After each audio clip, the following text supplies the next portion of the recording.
बिस्मिल्लाहिर्रहमानिर्रहीम। खातिन हज़रात, मैं हूँ अख्तर अब्बास और आप सबको मेरा मोहब्बत भरा सलाम पहुँचे। आमना ज़हूर के सवाल से आगाज़ करते हैं। वो कहती हैं कि अगर लड़के के अफेयर्स के बारे में एंगेजमेंट के एक आध साल के बाद पता चल जाए, लेकिन असल मसला ये है कि लड़का पीएचडी हो, तो इतने कीमती रिश्ते को क्या इस वजह से ज़ाया कर देना चाहिए? प्लीज़ रिप्लाई कीजिए। आमना बीबी, ये जितना कीमती रिश्ता आप कह रहे हो, ये मुमकिन है उससे भी ज़्यादा कीमती रिश्ता हो। हम इस पे अभी बात नहीं कर रहे, क्योंकि हर केस के कुछ प्लसेस होते हैं, कुछ माइनसेस होते हैं। तो पीएचडी वाले के बारे में ये सब्र होता है कि साहिब इल्म होगा, साहिब फ़हम होगा।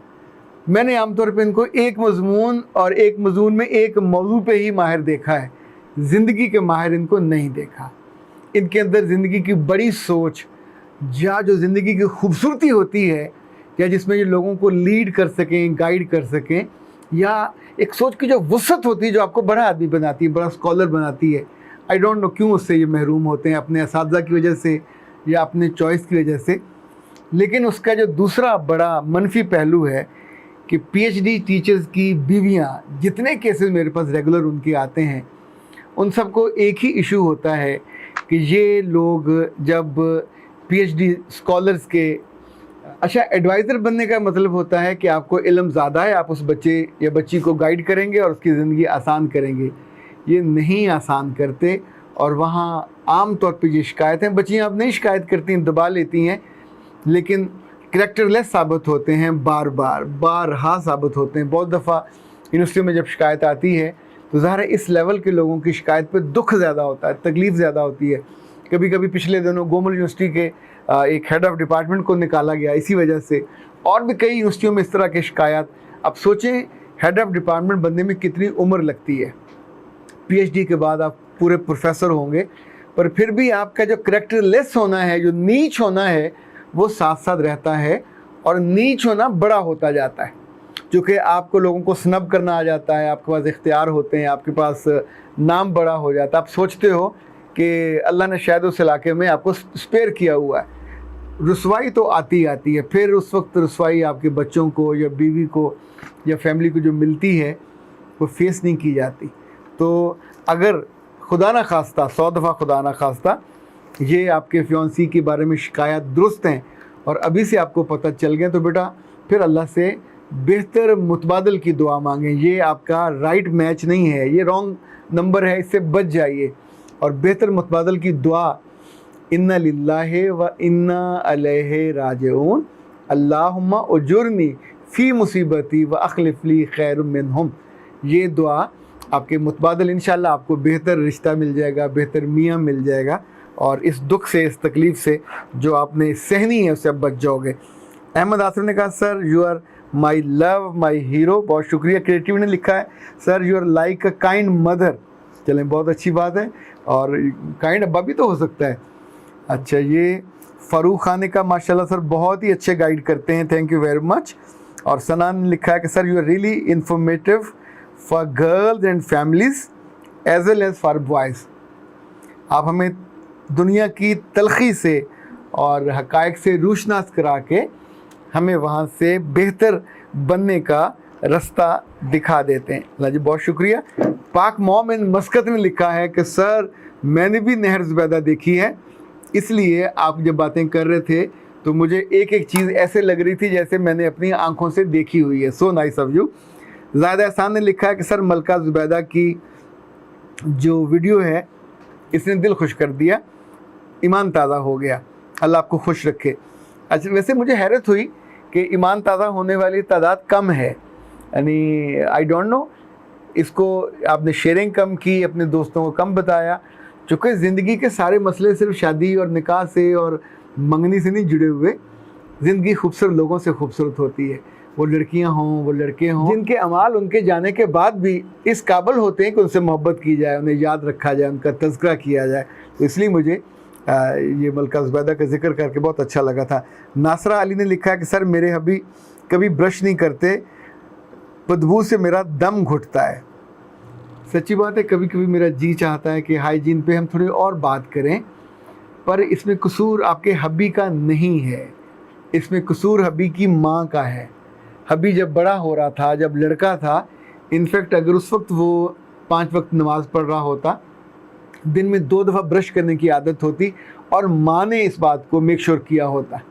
لڑکے ہوں یا لڑکیاں, جس کو یہ عادت لڑکپن میں یا ٹین ایج میں بن جاتی ہے, تو بیٹا بعد میں یہ جو ہم رشتوں کے لیے عذاب بنتے ہیں, آزمائش بنتے ہیں. ایون جو کولیگز ہیں بول نہیں سکتے اور ساتھ وہ بیٹھنا پسند نہیں کرتے. نماز میں بندہ ساتھ کھڑا ہو, ساتھ کھڑے ہونے کو من نہیں کرتا, وہ تو جو کہ اجازت نہیں ہے اس لیے بندہ نماز توڑ کے وہاں سے نکل نہیں سکتا, ورنہ ایسے لوگوں کی وجہ سے بالکل جو ہوتا ہے.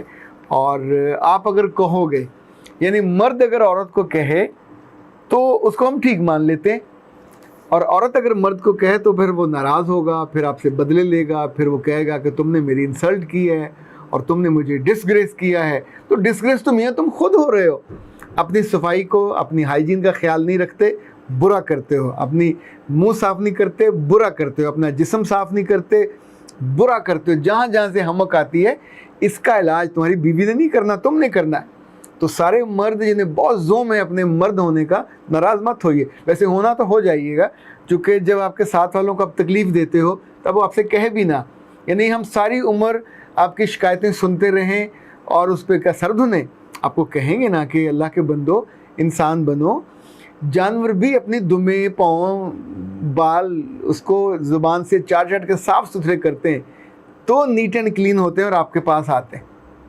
ابھی ہمارے پاس ایک سفید رنگ کا نیا ہماری بلی کو خاندان میں اضافہ ہوا ہے.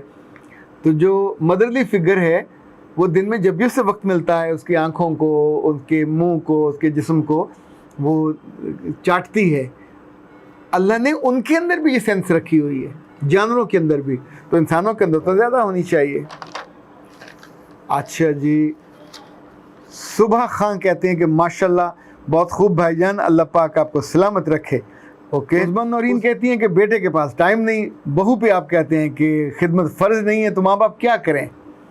بڑھاپے میں چڑچڑے الگ ہو جاتے ہیں, بیماری الگ ہوتی ہے, رشتوں کی ضرورت ہوتی ہے, قربت کی ضرورت ہوتی ہے, لیکن اکیلے تو اب اس میں ہم کریں تو کریں کیا؟ عثمان نورین, آپ خود ہیں یا آپ نے اپنی کسی بڑی اماں کا یا دادی کا یہ پیغام مجھ تک پہنچایا ہے؟ گزارش اتنی سی ہے, جب آپ بچے کو کسی مستری کے پاس چھوڑتے ہیں تو یہ مستری پہ ڈیپینڈ کرتا ہے کہ اسے جانور بنا دیں یا حلال کا انسان بنا دیں. وہ اسے چند مہینوں میں, چند سالوں میں مکینک بنا دے گا. نو ہی از اے پرفیکٹ مکینک. لیکن اگر اس کے دل میں اللہ رسول کا خوف نہیں ہے تو وہ ہر قدم پہ دھوکہ دے گا. ٹائر میں ایک پنکچر ہوگا 10 بتائے گا, ایک پرزا ٹھیک ہوگا اس کو بھی غلط بتائے گا, کوئی تار ہلکی سی ٹوٹی ہوگی تو اس کو بھی بتائے گا کہ یہ تو اتنا بڑا سسٹم ہے جو خراب ہو گیا. ایون بعض تاروں کو وہ ڈھیلا چھوڑ دے گا. تو اس وقت چونکہ اس کی تعلیم اور تربیت جو ہونی چاہیے تھی وہ نہیں ہوئی تو ایک وہ جانور بن گیا. اسی طور پہ جب بیٹے اور بیٹیاں بڑے ہو رہے ہوتے ہیں تو ماؤں کو اس وقت چاہیے, یہ عرب والے جو کہتے ہیں کہ پہلے 7 سال بچے کو کچھ نہ پڑھاؤ, صرف ان سے محبت کرو اور ان کے دل میں اپنی محبت پیدا کرو. اگلے 7 سال آپ ان کو دنیا کی خوبصورت باتیں بتاؤ, ان کا ایمان, حلال حرام, جائز ناجائز, اچھا برا, سب ان کو دھیرے دھیرے کہانیوں میں بتاؤ. دنیا میں جن ماؤں نے یہ کام کیا ان کے بیٹے کبھی گستاخ نہیں ثابت ہوتے, وہ ان کے ساتھ آخری قدم تک جڑے رہتے ہیں. دفتروں سے واپس آ کے بھی ان کو دباتے ہیں, صبح جانے سے پہلے بھی ان کو سلام کر کے جاتے ہیں, یہ بڑے ہوں یا چھوٹے ہوں.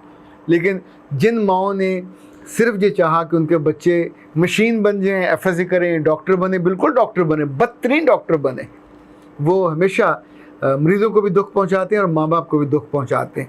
تو اب بیٹے کا فرض ہے کہ وہ آپ کی خدمت کرے, نہیں کر رہا, بہو کا فرض نہیں ہے, پر اگر آپ کا محبت کا تعلق ہے شاید تھوڑا سا وہ خدمت کر لے. تیسرا رستہ بھی ہے کہ جو پیسے آپ کے پاس ہیں اب وہ قبر میں تو سال لے کے نہیں جانے, قبر میں لے جانے بھی نہیں دیتے, تو لاکھوں روپے تو پھر بھی ماؤں کے پاس ہوتے ہیں, ابوں کے پاس بھی ہوتے ہیں, بوڑھے لوگوں کے پاس بھی ہوتے ہیں. تو اچھی سی دنیا بھر میں لوگ اپنے بڑھاپے کے لیے اچھا گھر لیتے ہیں, اچھی نرس لیتے ہیں, اس سے اچھی خدمت لیتے ہیں. نرس کا تو کام یہ ہے کہ آپ کی وہ دل سے ایک بیٹی کی طرح خدمت کرے گی, آپ کے کھانے پینے کا, اٹھانے کا, بٹھانے کا, دبانے کا. तो हम आमतौर पे इस रास्ते पे नहीं आते। हमें गंदी सी माइयाँ कबूल हैं, 4-5 हज़ार उनको ज़ाया कर देंगे, पर 15-20 हज़ार में एक आपका बहुत हाइजीनिक के साथ ख्याल रखने वाली और आपकी टेक केयर करने वाली और ख़िदमत करने वाली भी, ज़रा उसकी आप जो डिस्क्रिप्शन में इजाफा कर सकते हैं कि मेरे साथ बैठ के मुझसे बातें भी करना और मेरे साथ बैठ के गॉसिप भी करना और चुगलियाँ भी करना। मैं तुम्हें अपनी बेटियों की और बेटों की कहानियाँ सुनाया करूँगी, बहुत गंदे हैं, बहुत बुरे हैं। तुम अपने ख़ानदान की फ़र्ज़ी कहानियाँ सुनाया करना, मत कीजिएगा, बुरा लगता है। लेकिन इसको एक ट्राई कीजिए कि जो आपके पास पैसे हैं उन्हें बचा बचा के न रख इसे और थोड़ा ख़र्च करें, ताकि आपके लिए अच्छे कपड़े भी आप लेके आएँ, थोड़ा सैर सपाटे पे भी जाया करें। कभी कभी मैंने तो इतने बूढ़े बूढ़े लोगों को तुर्की में और इस्तांबुल में और अंकारा में और ये जो आपका है मलेशिया, यहाँ के एयरपोर्टों पे हाथों में हाथ डाले, 70-70 साल के लोग। जब आप एक्टिव होते हैं तो बीमारियाँ आपके करीब भी नहीं आती, और जब आप दिल छोड़ बैठते हैं फिर आपको ये सारे बुरे लगने लगते हैं। अल्लाह ने आपको अपना हड पैर सलामत रखे, चलते फिरते रहें, घूमते रहें। उम्र बढ़ जाए तो क्या घूमना बंद कर देते हैं, क्या मुस्कुराना बंद कर देते हैं, क्या खाना बंद कर देते हैं, क्या ज़िंदगी से लुत्फ़ उठाना बंद कर देते हैं? अगर बहू अच्छी नहीं है, ज़िंदगी तो फिर भी आपकी है, अच्छी है, उसे अच्छा बनाइए और सलामत रहिए। अख्तर अब्बास को दीजिए इजाज़त। अस्सलाम।